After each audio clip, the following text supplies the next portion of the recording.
When I see a camper about to drive on a ferry that could probably hold 20 other campers maybe of that size on its deck, on that vehicle deck, and I realize somebody's living in that camper, maybe temporarily, maybe it's just for camping, and obviously a lot of that is for driving as well and for things, but it occurs to me just how little space you need. Private space I'm talking about, which is important. You do need private space to some extent. However you define the word need, you need some privacy. But it doesn't take much. And then I see a vessel like that, could be 2 or 3 decks high, for not necessarily for vehicles. I don't understand weight or displacement, things like that. I'm not presuming anything. I'm just saying you could really put. There was a container ship in the bay, or in the strait rather, the other day. Hundreds, probably thousands of containers. And who's to say what the weight is and all that other stuff? Of course, I don't know that, but I know for a fact you can live in a container because I lived in a trailer, so I know it can be done. It just makes me think of the possibilities. Not to say it's good or bad, not to say I'm for or against, but when I just imagine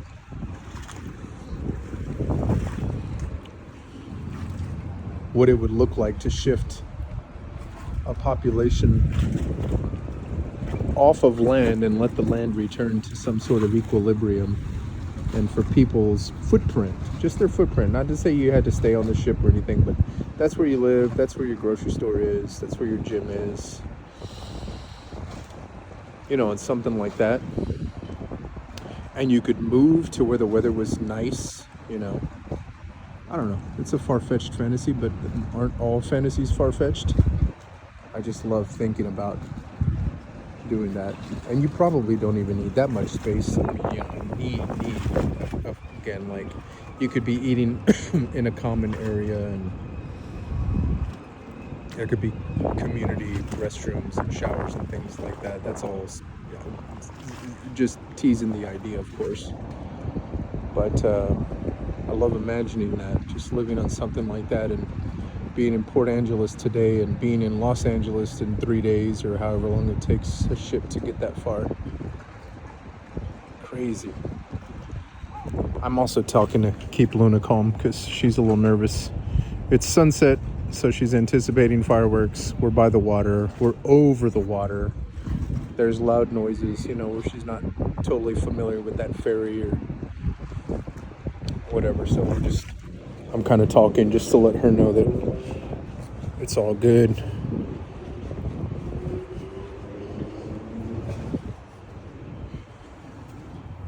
Yeah, you just don't need a lot of, it's not that you don't need a lot of space and so you should automatically have less space.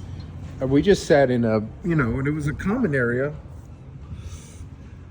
but we just sat in a space that was, check out these little puzzles. Check that out.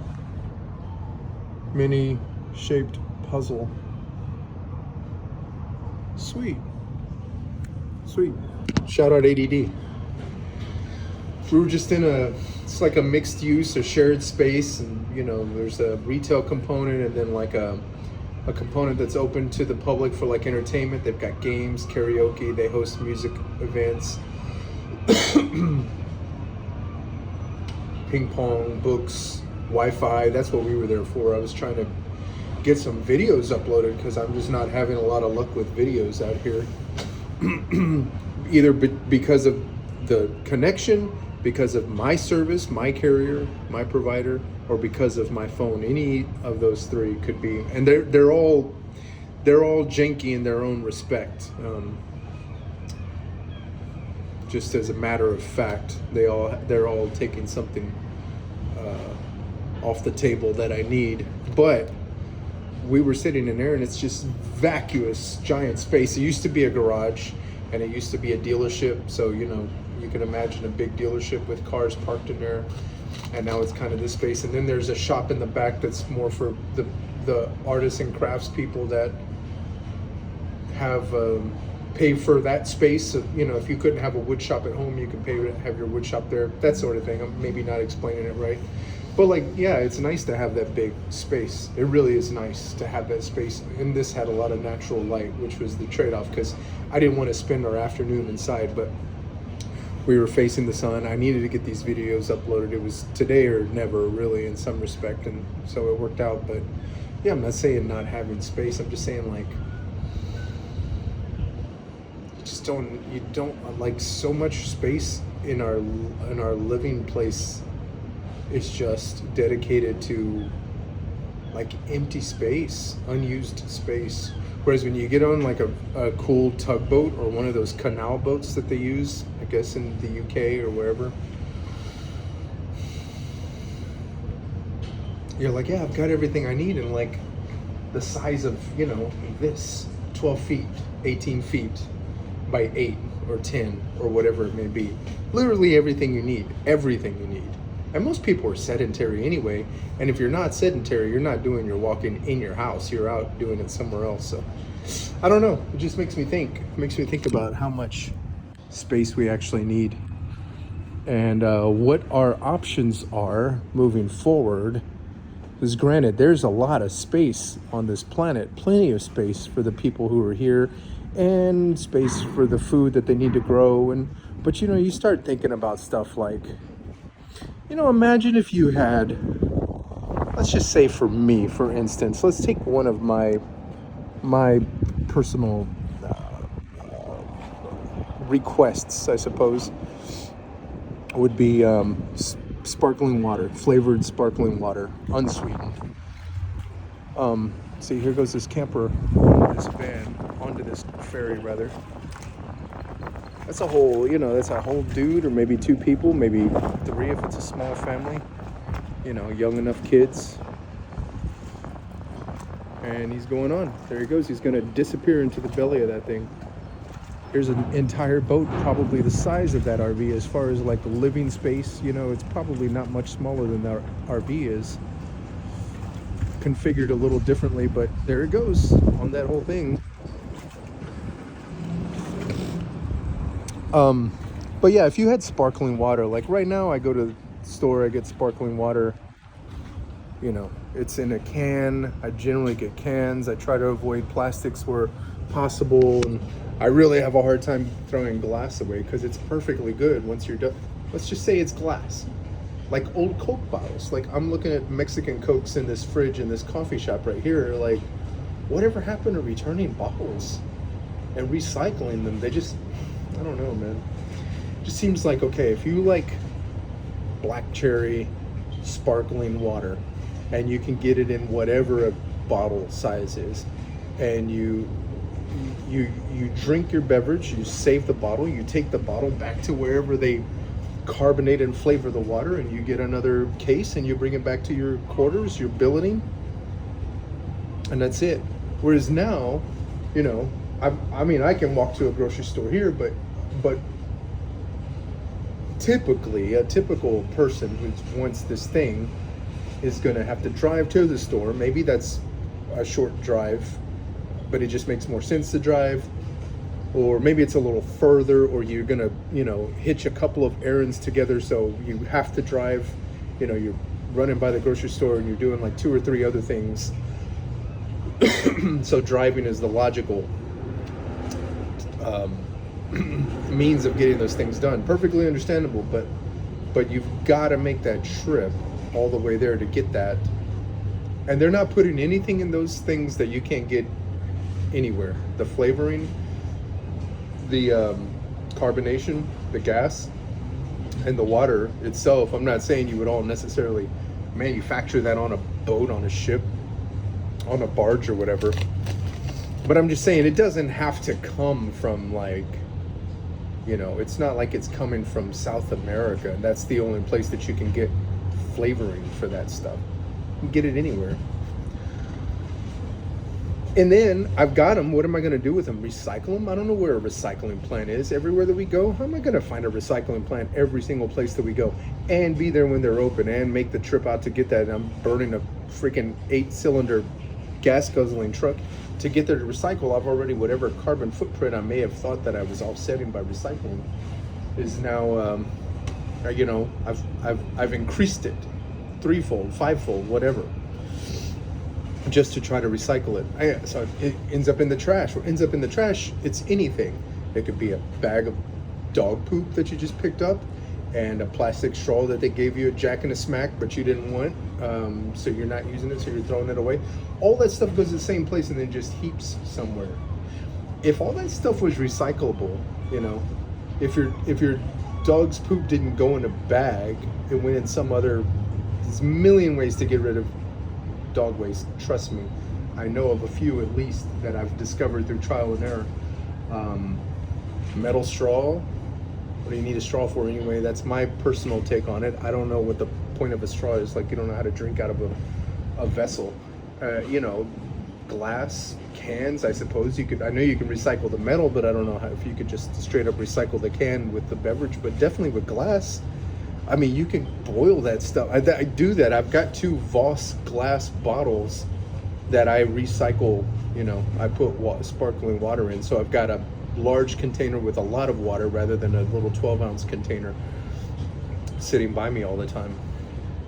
I've had those for years. One of them at least for like 2 years. And then the other one's maybe a little bit newer, but still we're talking about at least a year old.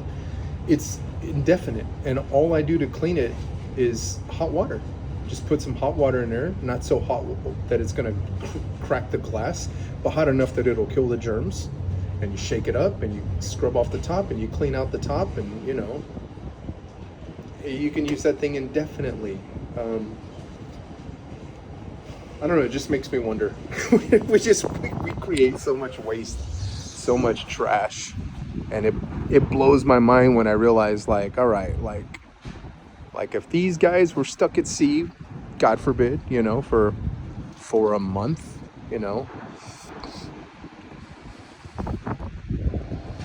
I mean, like human waste, like when you take a city this size and you're pumping everybody's waste into this water, yeah, you gotta treat it however they treat it, which I don't know anything about that, but you have to treat it before you pump it out there. But it's still going out there as relatively unpotable whatever, so you know, it's only partially completed, I would think, you know, or it's just completely torched with chemicals, in which case is it really any better, right? But if you're just like one person in the middle of this little harbor or this bay or whatever I'm here looking at here at Port Angeles, if you're just one person out there and, you know, your waste is the only waste floating out there, it's like a literal drop in the bucket. I'm not suggesting we all just go to the bathroom in the water. I'm just saying, like, it doesn't seem to make sense to me that we go through such great efforts to move our waste, biological and consumer waste alike, someplace else. It just seems like such a big undertaking.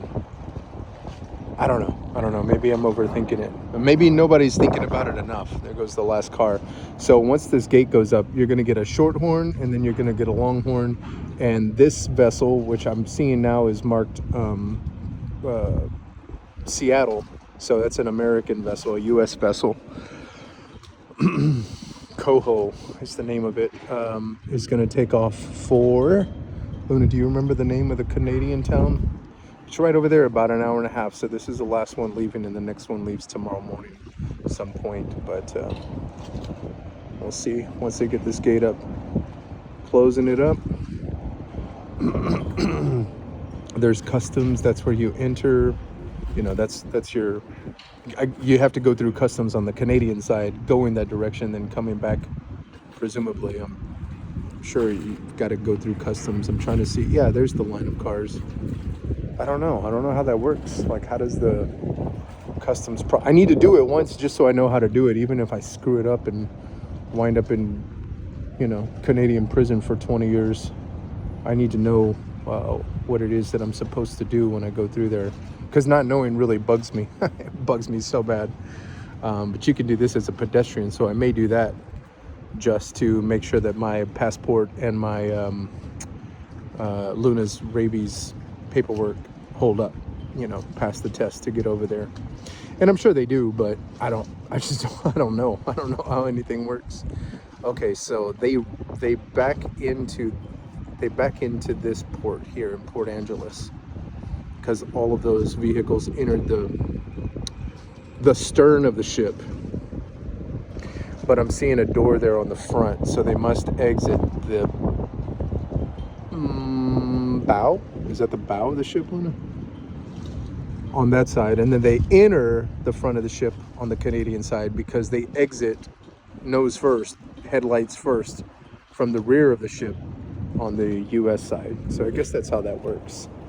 All right, we should be getting a little horn blast momentarily. I'm not sure exactly how long the procedure takes. They got to make sure everybody's vehicle is, in park and stuff, but they're kind of doing that as people board, in my experience. Luna, you've been on a few ferries now. We went across the ferry in Seattle the first time in 21. We've gone across the ferry and outside of Clarksville, out in the country. You went across the ferry. Where was that exactly? Coming from Door County, I think. No. And the ferry in Staten Island ferry. We rode that more times than I can count, at least 5 or 6, it's probably an even number because we would go across and then come back. Okay, there's the short one. Let them know, all aboard. All right, they're throwing off the moorings. I'm pretending I know the words here, but I'm kind of confident I know what I'm saying. So they untether the boat from the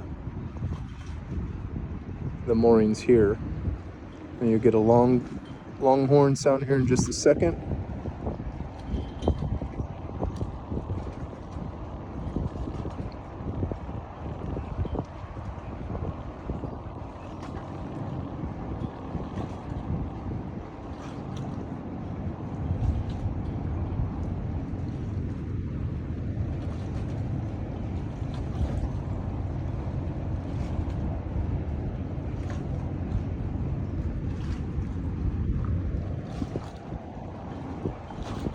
Oh, we got a latecomer. I don't know, buddy. I don't know with your spider.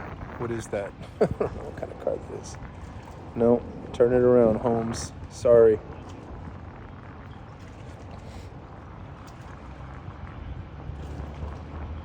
I wonder if they let him on.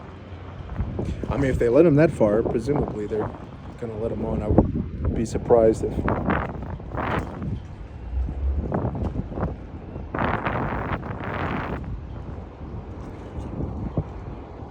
they let him get that far, if he wasn't able to board. Yeah, they're driving him up there.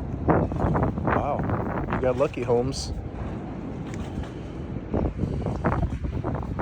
Sweet.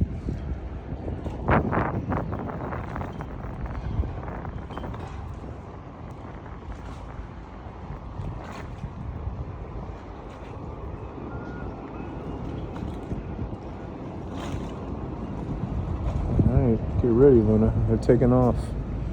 Back for Canada. There's some pedestrians,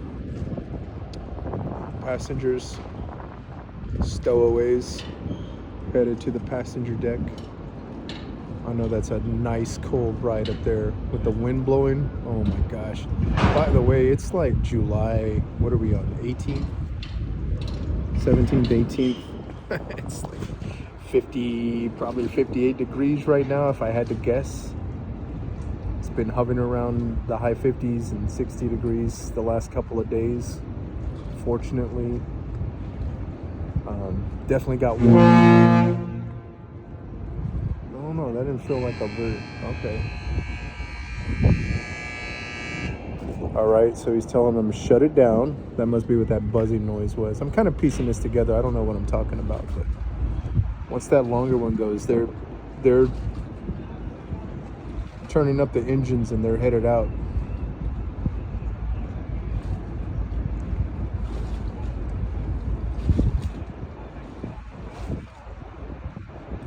And this just goes right across an hour and a half across the waterway here, the Strait of Juan de Fuca, into a a smaller city in Canada. It's not Vancouver. It's not, man. What is it? Why can't I remember? That's the real problem. I would remember it if I didn't need to know it. But they'll just head across, and yeah, I'm sure there's plenty of stuff to do as soon as you get off. For a novice tourist. Yeah, that's cool, man. That's a freaking impressive vessel. I don't know if it's good or bad. I don't know anything about it. Diesel powered, I'm sure. Obviously carry a lot of vehicles. There he goes. Full steam ahead.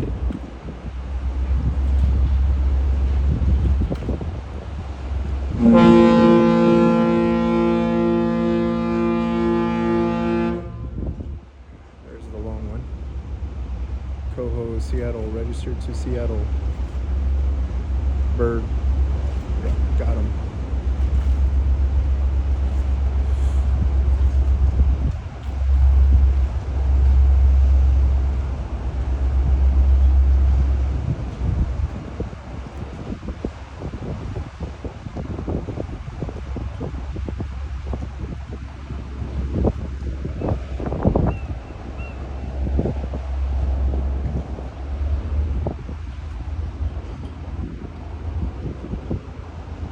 Crazy to see that, man. I love that.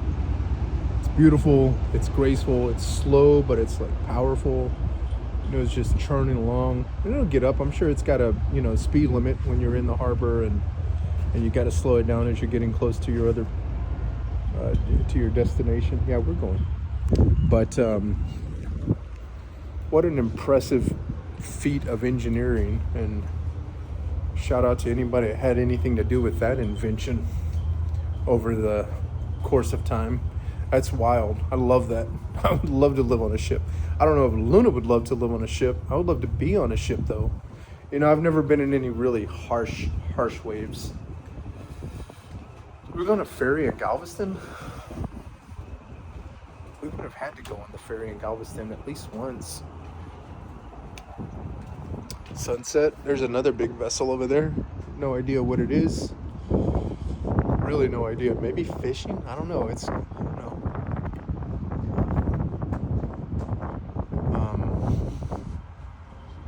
But yeah, would love to get on a boat. That may be our boat ride, Luna. That may be your first entree into Canada.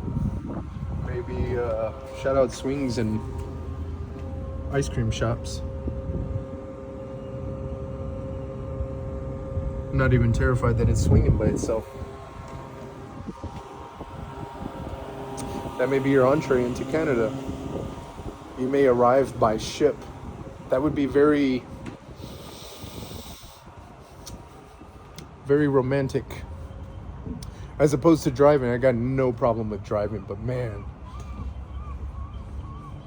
Yeah, maybe we'll do that. Maybe I'll talk myself into that. All right. Well, from Port Angeles, Washington, a balmy 58 degrees on a nice clear Saturday night in the shadow of Hurricane Ridge on Olympic Peninsula.